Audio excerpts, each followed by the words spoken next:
Good evening everyone, welcome back to the channel aspirant. आप सभी का channel and I Nikhil Dubey बहुत ही वार्म वेलकम आपका करता हूँ। चलिए स्टार्ट करते हैं आज की क्लास। काफ़ी डिले ऑलरेडी हो चुका है ना। और ऑलरेडी यूपीएससी की नोटिफिकेशन भी आउट हो चुकी है, तो आई होप कि आप लोग जितना जल्दी देखो लास्ट मोमेंट पर रश नहीं करने गए, ठीक है। जितना समय मिला आपको उसमें आराम से आप भर लीजिएगा, लेकिन हाँ try to make it as soon as possible, क्योंकि फिर लास्ट मिनट रश हो जाता है तो ऐसा हो ना जाए। क्योंकि मैंने बहुत लोग को देखा है कि the people at the last moment उन्होंने चीज़ें गलती करी हैं एंड जिसके चलते वो एग्ज़ाम ही लिख नहीं पाए। तो ये सिली मिस्टेक्स अवॉइड कीजिएगा, ठीक है। चलो हम लोग अपना क्लास स्टार्ट करते हैं। ओके, यस, इसको मैं ये कर लेता हूँ, राइट। तो आज हम लोग पढ़ने वाले हैं जहाँ पे हमने छोड़ा था वहाँ से स्टार्ट करेंगे। तो we will start with the lead bank scheme. क्या है?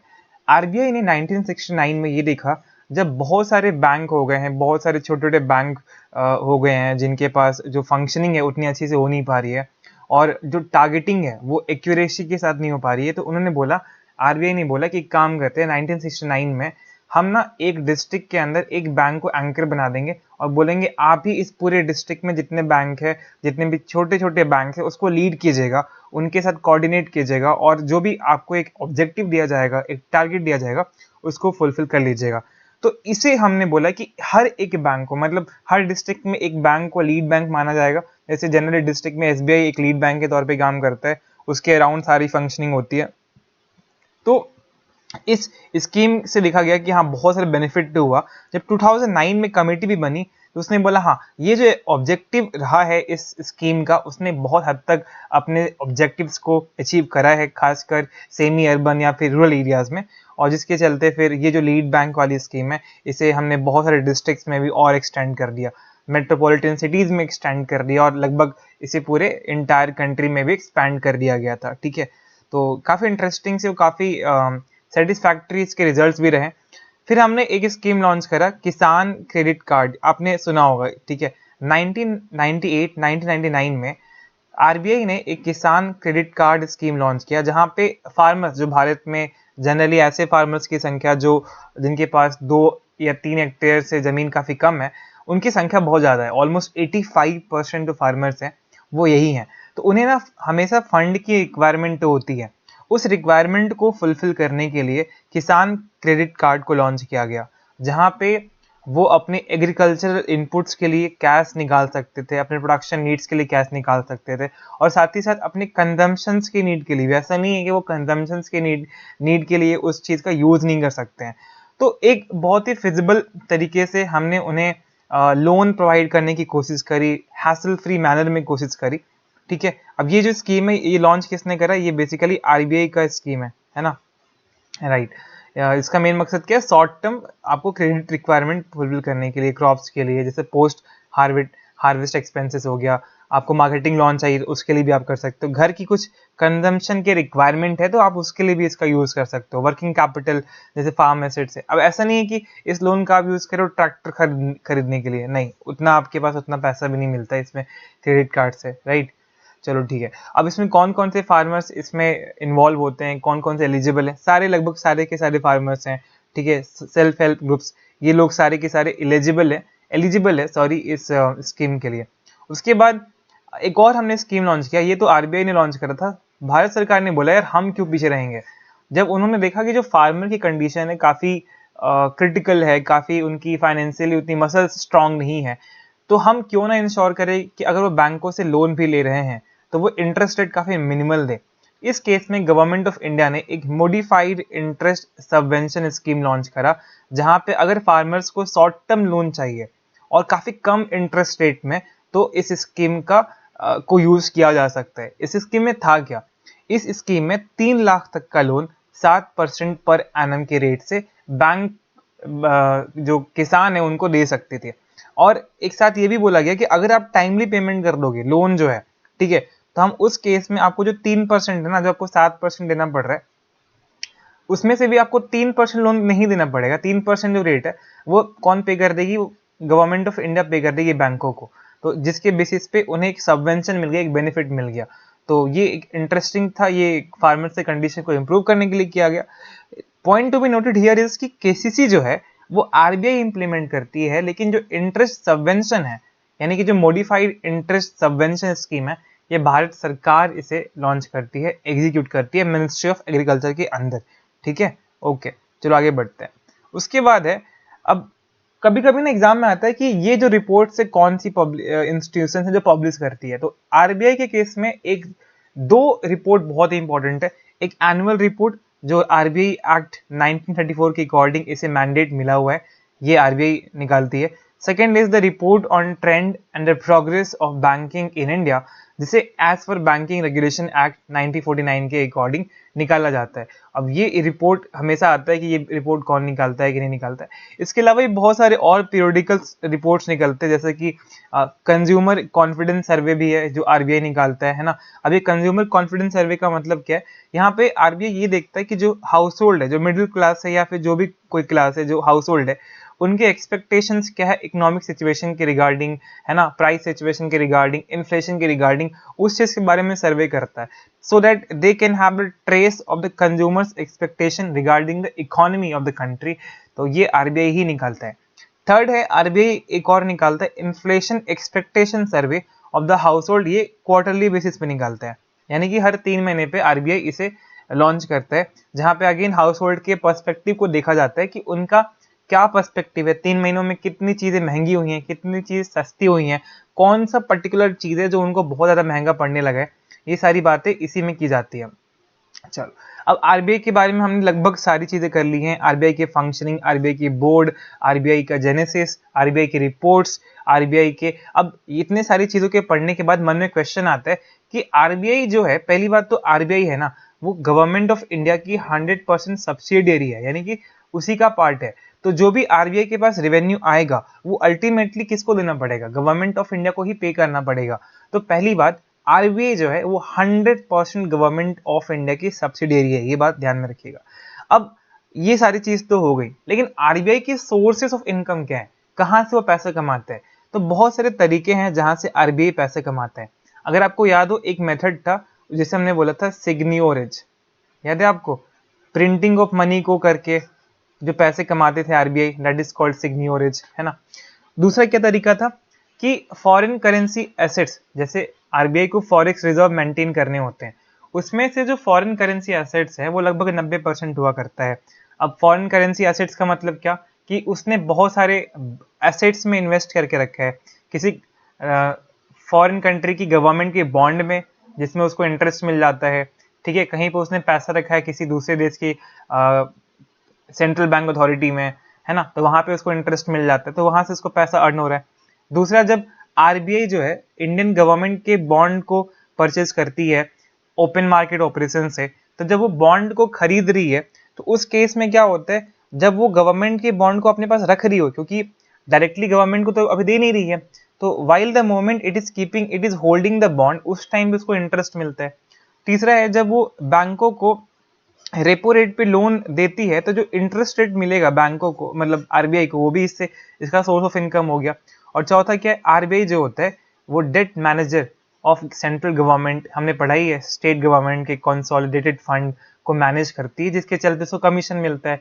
और सिग्नियोरेज तो आपको पता है, क्योंकि आरबीआई मनी प्रिंट करती है, तो उस प्रिंटिंग ऑफ मनी में भी जो उसका करेंसी का वैल्यू होता है, उसके बाद जो पैसा डिडक्ट होता है, उसने हमने देखा है पहले पिछले वाली क्लासेस में। these are the sources of RBI's income। ठीक है, अब इसमें एक और चीज है, पता है, एक टर्म होता है इकोनॉमिक कैपिटल। इकोनॉमिक कैपिटल मतलब क्या होता है, जैसे कि आप कितना कैपिटल रखें कि आपका रिस्क बहुत कम हो, या रिस्क आप बैंकरप्ट ना हो जाए। मान लो कि अगर हमें बोल दिया जाए कि अगर आपके अकाउंट में 50 रुपए हैं तो हाँ, आप दिवालिया घोषित नहीं होंगे, लेकिन अगर 50 रुपए से कम है तो you will be declare as like bankrupt. यानी कि हम यहाँ पे रिस्क को मैनेज कर रहे हैं, किसके टर्म्स में, कैपिटल के टर्म्स में। तो economic capital is nothing but a measure of risk in terms of capital. अब इसका मतलब क्या है कि कितना कैपिटल आपको चाहिए जिसके चलते आप बैंकरप्ट ना हो, है ना, इसे हम इकोनॉमिक कैपिटल बोलते हैं। अब इकोनॉमिक कैपिटल, कितना बजट चाहिए, कितना पैसा चाहिए कि आप हेल्दी या फंक्शनिंग अच्छे तरीके से, एफिशिएंट तरीके से कर पाए, ये आप तो बता नहीं सकते, you need a calculation, you need multiple parameters to consider, है ना। इसी के लिए एक कमिटी बनाएगी जिसको हम लोग बोलते हैं बिमल जलान कमेटी। बिमल जलान कमेटी ने ही बोला कि there must be some parameter जिसके बेसिस पे आरबीआई के पास भी अपने कैपिटल होने चाहिए अपने आप को बैंकरप्सी से बचाने के लिए। वो कितना बोला उसने? उसने बोला 5.5 to 6.5% of the total assets. मान लो कि आरबीआई का एसेट्स अभी हमने देखा कहाँ कहाँ से पैसा आ रहा है, उसका टोटल वैल्यू है 100, तो आरबीआई को अपने पास कम से कम 5 रुपए रखने पड़ेंगे ताकि वो बैंकरप्ट नहीं होगा। बाकी जो पैसा है 95 रुपीज वो उसमें है ना, ये वो गवर्नमेंट ऑफ इंडिया को बाद में पेमेंट कर देगी, क्योंकि अल्टीमेटली आरबीआई जो है वो गवर्नमेंट ऑफ इंडिया की सब्सिडियरी है। व्हाट आई एम सेइंग कि आरबीआई अपने पास पैसा कितना रखेगी? 5.5 to 6.5% of the balance sheet. बाकी जो पैसा बचेगा, जो उसके पास नेट रेवेन्यू है, नेट प्रॉफिट है, वो गवर्नमेंट ऑफ इंडिया को पे कर देती है। क्यों पे कर देती है? क्योंकि जो आरबीआई है वो गवर्नमेंट ऑफ इंडिया की सब्सिडियरी है। कैन यू सी दिस कि रिमेनिंग नेट इनकम जो होता है कैपिटल रिजर्व में देने के बाद वो सारा पैसा गवर्नमेंट ऑफ इंडिया को जाता है। ठीक है, ओके। ये था इकोनॉमिक, मतलब ये सारी चीजें थी। अब इकोनॉमिक कैपिटल फ्रेमवर्क जो है, जैसे हमने बोला कि इकोनॉमिक कैपिटल, तो सारी चीजें समझ में आ गई। आरबीआई एक्ट 1934 सेक्शन 47 ये कहता है इकोनॉमिक कैपिटल और उसका जो फ्रेमवर्क है जो आरबीआई ने बनाया है उसके कुछ दो मेन ऑब्जेक्टिव है। पहला मेन ऑब्जेक्टिव है कि आरबीआई को अपने पास कैपिटल इसलिए रखना है ताकि वो किसी भी क्राइसिस से लड़ पाए, ठीक है।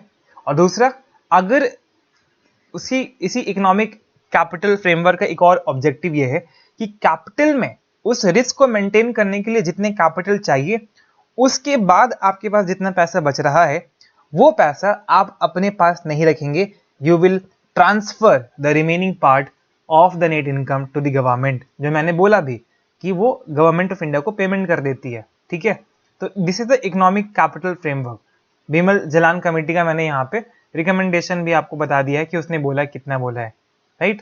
चलो अब आरबीआई के देख लेते हैं, सरप्लस के ट्रांसफर को देख लेते हैं, कितना उसने सरप्लस ट्रांसफर अभी तक किया है। तो if we see this picture, तो ओवर द टाइम काफी, मतलब देखा जाए तो जिगजैग सा है, काफी एक स्टीडी मूवमेंट नहीं है, मतलब एक लीनियर पाथ फॉलो नहीं कर रहा है, कभी कम कभी ज्यादा, कभी कम कभी ज्यादा, ये रहा है आरबीआई का जो सरप्लस ट्रांसफर है to the government of India.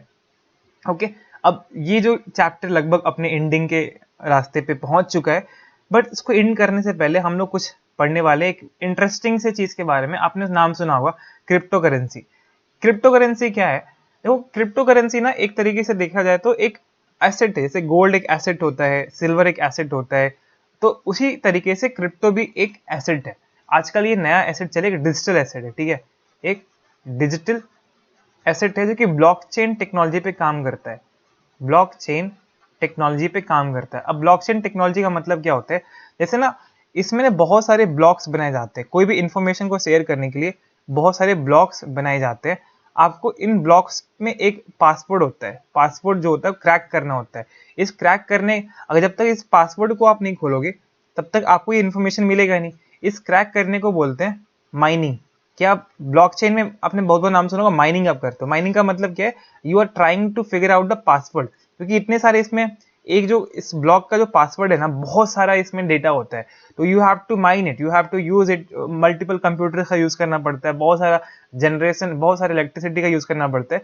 तो you keep mining until you figure out कि इसका पासवर्ड क्या है, जिसके बाद आपको इसका सॉल्यूशन मिल जाता है।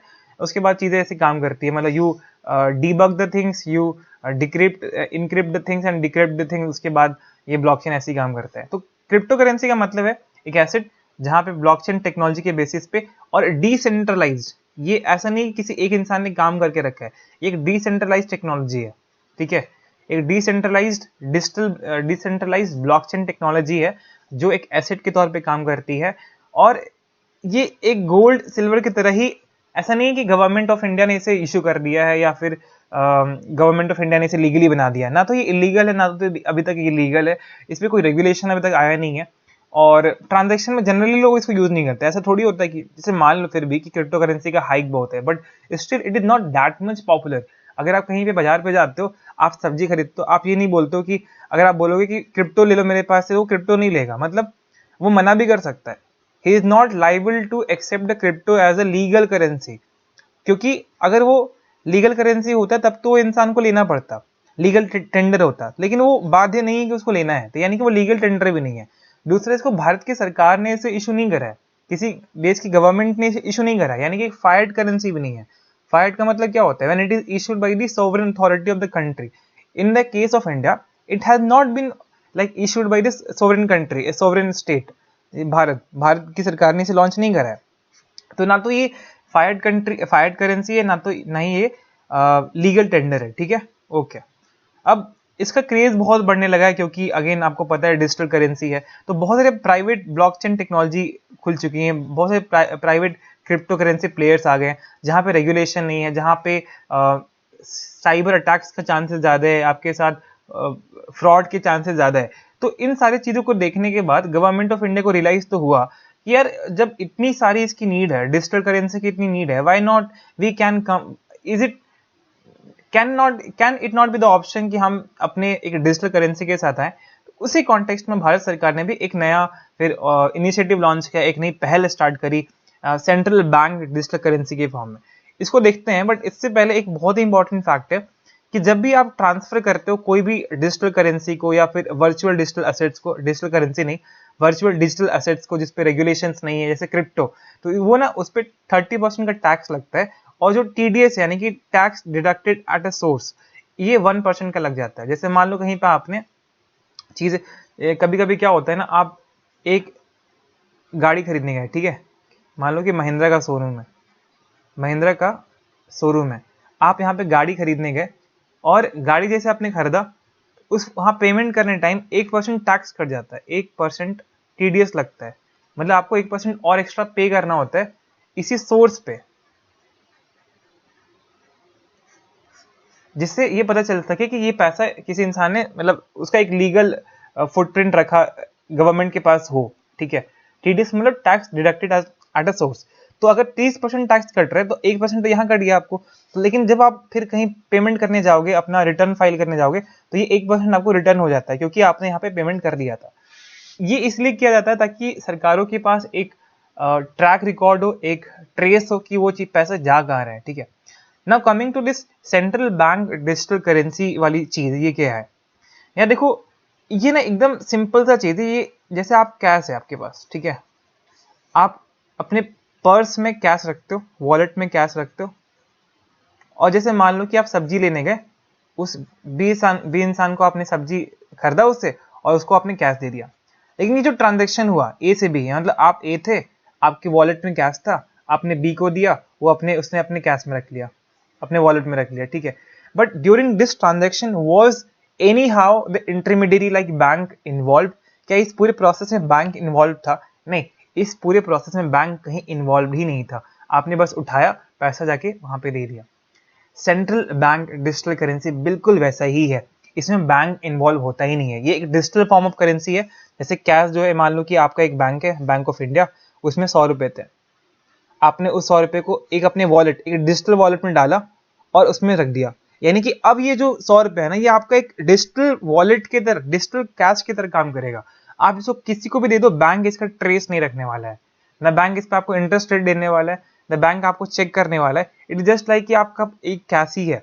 लेकिन इसका लॉन्च करने का रीजन क्या था, मैंने आपको बता भी दिया, ठीक है, क्योंकि डिजिटल करेंसी का डिमांड बहुत बढ़ने लगा था, बढ़ने लगा था, राइट। तो कंप्लीटली ये लीगल टेंडर भी होगा, क्योंकि हाँ, लीगली एक्सेप्टेड भी है। दूसरा, ये फायर्ड मनी भी है, क्योंकि सरकार ने लॉन्च करा है, सॉवरेन अथॉरिटी ने लॉन्च करा है। तो इंटरेस्टिंग सी चीज है। अब ये काम कैसे करता है? देखो, ये कैश को पूरा रिप्लेस नहीं कर देगा, बल्कि कैश को कॉम्प्लीमेंट कर देगा, ठीक है। ये सेम कैश की तरह ही है, मैंने अभी भी बताया। यहाँ पे बैंक्स ही इसको डिस्ट्रीब्यूट करेंगे, लेकिन बैंक्स इसमें इन्वॉल्व नहीं होंगे, बैंक्स इसमें इंटरफेयर नहीं करेंगे, राइट। जैसे कैसे होता है कि मान लो अगर ये 10 रुपए का चेक है, जिसमें नोट है, उसमें लिखा होता है, RBI के गवर्नर लिखते हैं कि मैं धारक को 10 रुपए देने की ये मतलब वादा करता हूँ। तो अगर मैंने 10 रुपए किसी और इंसान को दे दिया, तो ये जो वादा है, जो RBI ने मुझे किया था, अब ये वादा RBI इसको कर रहा है, इस इंसान को। यानी कि जब कैश में आप ट्रांजेक्शन करते हो, तो लाइबिलिटी चेंज होती है, RBI की लाइबिलिटी खत्म नहीं होती है, लाइबिलिटी RBI की ट्रांसफर होती है। वैसे ही इसी ई-रुपए के कॉन्टेक्स्ट में भी, आप जब आप डिजिटल पेमेंट करोगे, तो एक वॉलेट से दूसरे वॉलेट जब वो पैसा जाएगा, उस केस में आरबीआई की जो है वो लाइबिलिटी मेरे से इसके पास चली जाएगी। लेकिन ऐसा नहीं कि लाइबिलिटी खत्म हो गई, ठीक है। तीसरा, अब ये चीज है, लेकिन ये चीज आप कैश चेक के साथ नहीं करते हो। जैसे चेक जब आप पेमेंट करने जाते हो, ठीक है, जब आप भी पेमेंट, कभी भी पेमेंट आप चेक या कार्ड के थ्रू करते हो, इसमें ना बैंकों का सेटलमेंट कराना होता है कि एक बैंक के पास पैसा गया है, दूसरा बैंक उसको पैसा भेज रहा है, यानी कि यहाँ बैंक इन्वॉल्व होता है, ठीक है। लेकिन ई रुपये में ऐसा नहीं होगा। ई रुपये एकदम कंप्लीटली कैश की तरह ही है, ठीक है। ये बात समझ में आ रही है आपको? ओके। और ये बहुत फिजिबल भी हो गया ना कि आजकल कोई बैंक जाना नहीं चाहता है, और जितना भी चीजें बहुत एक्सेसिबल होती है ना, जितनी भी चीजें एक्सेसिबल होंगी, जैसे मान लो आज जितना इजी हो गया पैसा यूज करना, उतना ही कंजम्पशन ज्यादा होता है, उतने एक्सपेंडिचर ज्यादा होता है। मैंने एक बार पढ़ा था कहीं पे कि बैंकिंग सिस्टम के जो इंस्टीट्यूशंस है, जितना वो एक्सेसिबल होंगे, जितना वो फिजिबल होंगे, जितना वो अफोर्डेबल होंगे, उस देश में उतनी ही कंजम्पशन ज्यादा होगी। जैसे आप देख लो एग्जाम्पल के लिए यूपीआई। यूपीआई ने क्या करा है, मोड ऑफ जो आपका एक्सेसिबिलिटी है, मोड ऑफ जो पेमेंट है, उसको बहुत एक्सेसिबल बना दिया। अगर आप जितना, जैसे ना एक लाइन था कि the more you go to the bank the less you will expend, the less, मतलब उतना जितना टाइम आपको ज्यादा लगेगा उतना कम आप खर्च करोगे, और जितना बार बार ज्यादा जाओगे बैंक आप पैसा निकालने के लिए, तो सही बात है कि डिपेंड करता है ना, जो आप कैश खर्च करोगे डिपेंड करता है कि बैंकिंग सिस्टम कितना फिजिबल है। ये कैशलेस ट्रांजैक्शन जो है, इसने बैंकिंग सिस्टम को बहुत फिजिबल बना दिया, जिसके चलते आप बार बार आराम से चीजें खर्च कर सकते हो। जब मन किया आपने पेमेंट कर दिया एक टैप में, तो yes, it is the main intent, इसका मेन ऑब्जेक्टिव यही है, ठीक है।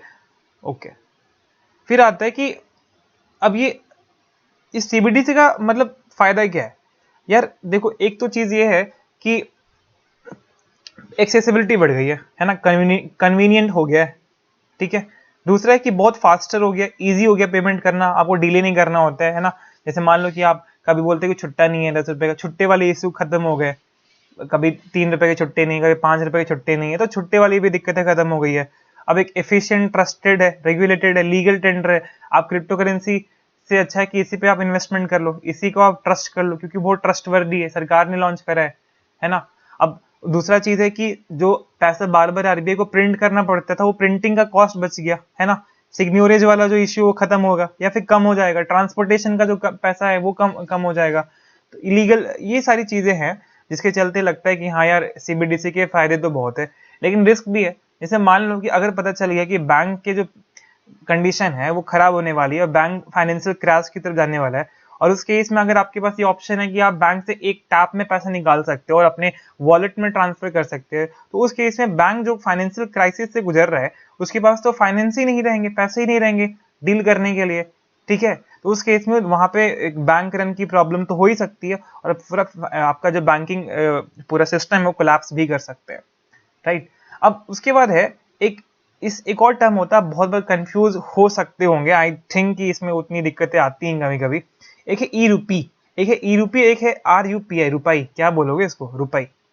अब ये सेंट्रल बैंक डिजिटल करेंसी से डिफरेंट कैसे है? एक था आपका ई रूपी, this is the E electronic format of आपका रूपी, और एक है E R U P I, ठीक है। ये डिफरेंट है। ये ना बहुत ही इंटरेस्टिंग चीज है, क्योंकि इसने भारत में जो एग्जिस्टिंग वेलफेयर का पेमेंट का सिस्टम है ना, उसको, उसकी जो प्रॉब्लम्स है उसको टैकल करने की कोशिश करी है। जैसे कभी कभी क्या होता है, मान लो कि सरकार चाहती है कि साइकिल जो बच्चे हैं, गरीब बच्चे, उनको पहुंचे। साइकिल जब तक गरीब बच्चों के पास पहुंचता है, अगर सरकार ने 1000 रुपए इस साइकिल को खरीदने के लिए दिए है, तो जो लोग होते हैं वो 300 रुपए की साइकिल खरीद के बच्चों को देते हैं। यानी कि जो आपने टारगेट करना था वो टारगेटिंग सही से हो नहीं पा रही है। तो एक फ्लॉ है, एक सिस्टम का फ्लॉ है। इसी फ्लॉ को टारगेट करने के लिए जो वेलफेयर सिस्टम है, जहां पे आप पेमेंट करते हो, मान लो कि, है ना, मान लो कि आपने पैसा दिया बच्चों को पढ़ने के लिए, बच्चे के पापा गए 500 रुपए निकाल के जाके दारू पी लिए, इसका पर्पज सॉल्व भी नहीं हुआ। आपने पैसा दिया था किसी और चीज के काम के लिए, गेहूं जाके ले लीजिएगा, लेकिन पता चला कि वो तो आपके जो कर्ज थे उसको चुकाने में लग गया। तो आपका जो वेलफेयर सिस्टम है, जिसका मेन एक ऑब्जेक्टिव है, एक स्पेसिफिक ऑब्जेक्टिव है, वो टारगेट तो हो नहीं पा रहा है। इस केस में इस लूफॉल को टारगेट करने के लिए सरकार ने लॉन्च किया एक वाउचर सिस्टम। एक वाउचर सिस्टम जिसको उन्होंने बोला ई रूपी। क्या है इसमें बेसिकली क्या होता है, सरकार और बैंकों के बीच में टाई अप होता है। बैंक एक डिजिटल वाउचर जारी करते हैं और इस वाउचर को जारी करने से पहले इसके अंदर बहुत सारी इंफॉर्मेशन होती है, जो कि जैसे एक इसमें लिस्ट ऑफ बेनिफिशियरीज होगा, किन किन को मिलने वाला है ये वाउचर, ठीक है। फिर ये वाउचर आप किसी पर्टिकुलर जगह पे जाके ही इसको आप अवेल कर सकते हैं, इसको यूज कर सकते हैं। जैसे मान लो एक वाउचर आया, आपने देखा होगा ना अमेजन कार्ड में जो वाउचर आता है, फ्लिपकार्ट में वाउचर आता है और उसको आप यूज करते हो। वैसे ही यहाँ पे सरकार ने वाउचर यूज करा कि वो बैंक वाउचर इशू करेंगे, किनको, बेनिफिशियरीज को करेंगे। वो बेनिफिशियरीज उस वाउचर को किसी particular point of sale device पर जाएंगे, या फिर जो जो सेंटर्स गवर्नमेंट ने डिजिग्नेट करके रखे होंगे वहां पे जाएंगे, उस वाउचर को दिखाएंगे तो उनको वहां पे बेनिफिट वो मिल जाएगा। जैसे मान लो कि अगर आपको चाहिए गेहूं चाहिए, अब गेहूं खरीदने के लिए यू हैव टू ऑप्शन, या तो आप पैसा लेके आओ, या तो आप ऐसी कुछ चीजें लेके आओ जो देख के मैं वैलिडेशन कर दूं कि हाँ मुझे ये चीजें आ गई हैं और मुझे ये दिखाना है बैंकों को, और बैंक फिर मुझे वापस पैसा दे देंगे। तो आप जब पैसा मिलता था तो आप तो उसको दारू पी लेते थे। लेकिन जो सेकंड तरीका है जहां पे आपको वाउचर मिला है, आप वाउचर लेके आओ इसी सेंटर पे, ठीक है, इस सेंटर पे आपने वाउचर दिखाया, ये इसने बोला जो दुकानदार था, हाँ हाँ ये वाउचर मैं अगर बैंक में जाऊंगा लेके तो मुझे पैसा मिल जाएगा, तो मुझे दे दो। इससे क्या हुआ कि ये वाउचर जो है सिर्फ इसी गेहूं के लिए काम कर सकता है। यही वाउचर आप जूता वाले दुकान में जाओगे, बोलोगे ये वाउचर सरकार ने मुझे भेजा है, तो जूता वाला बोलेगा यार मुझे वाउचर तो मिला ही नहीं, इसका इन्फॉर्मेशन तो कुछ है ही नहीं। यानी कि ये जो वाउचर है एकदम एक्यूरेट है, ये एक स्पेसिफिक पर्पज सेंटर्ड है, तो जिसके चलते आपकी जो वेलफेयर डिस्ट्रीब्यूशन की सिस्टम है ना वो थोड़ी बेहतर हो जाएगी, ठीक है। तो ये है ई रूपी का कॉन्सेप्ट, बहुत ही इंटरेस्टिंग, बहुत ही रिवॉल्यूशनरी कॉन्सेप्ट है यार मुझे लगता है। तो तीसरा है कि आप इसको अब इसका बेनिफिट क्या है, आप इसको कैश में कन्वर्ट नहीं कर सकते, ठीक है। आपके वेलफेयर जो पेमेंट डिसबर्समेंट सिस्टम है वो काफी एफिशिएंट हो जाएंगे। ये किस बस स्पेसिफिक सेंटर पे ही इसे आप सर्टेन स्पेसिफिक सेंटर पे इसे आप लगा सकते हैं, इसे यूज कर सकते हैं। एंड ई रूपी ने सरकार ने लॉन्च नहीं किया, आरबीआई ने लॉन्च नहीं किया, ये एनपीसीआई के यूपीआई प्लेटफॉर्म के द्वारा इसे यूज किया जाता है। ये कोई आपका डिजिटल वर्चुअल करेंसी नहीं है, बल्कि एक डिजिटल वाउचर है। तो this is the information and everything about E voucher and all, ठीक है। नेक्स्ट क्लास में हम लोग पढ़ेंगे इंडियन फाइनेंशियल सिस्टम के बारे में। तो आई होप कि चीज़ें आपको समझ में आ गई होंगी। तब तक के लिए मुझे दीजिए फिर इजाज़त, मिलते हैं नेक्स्ट क्लास में, ठीक है। Thank you so much, this is Nikhil Dubey signing off.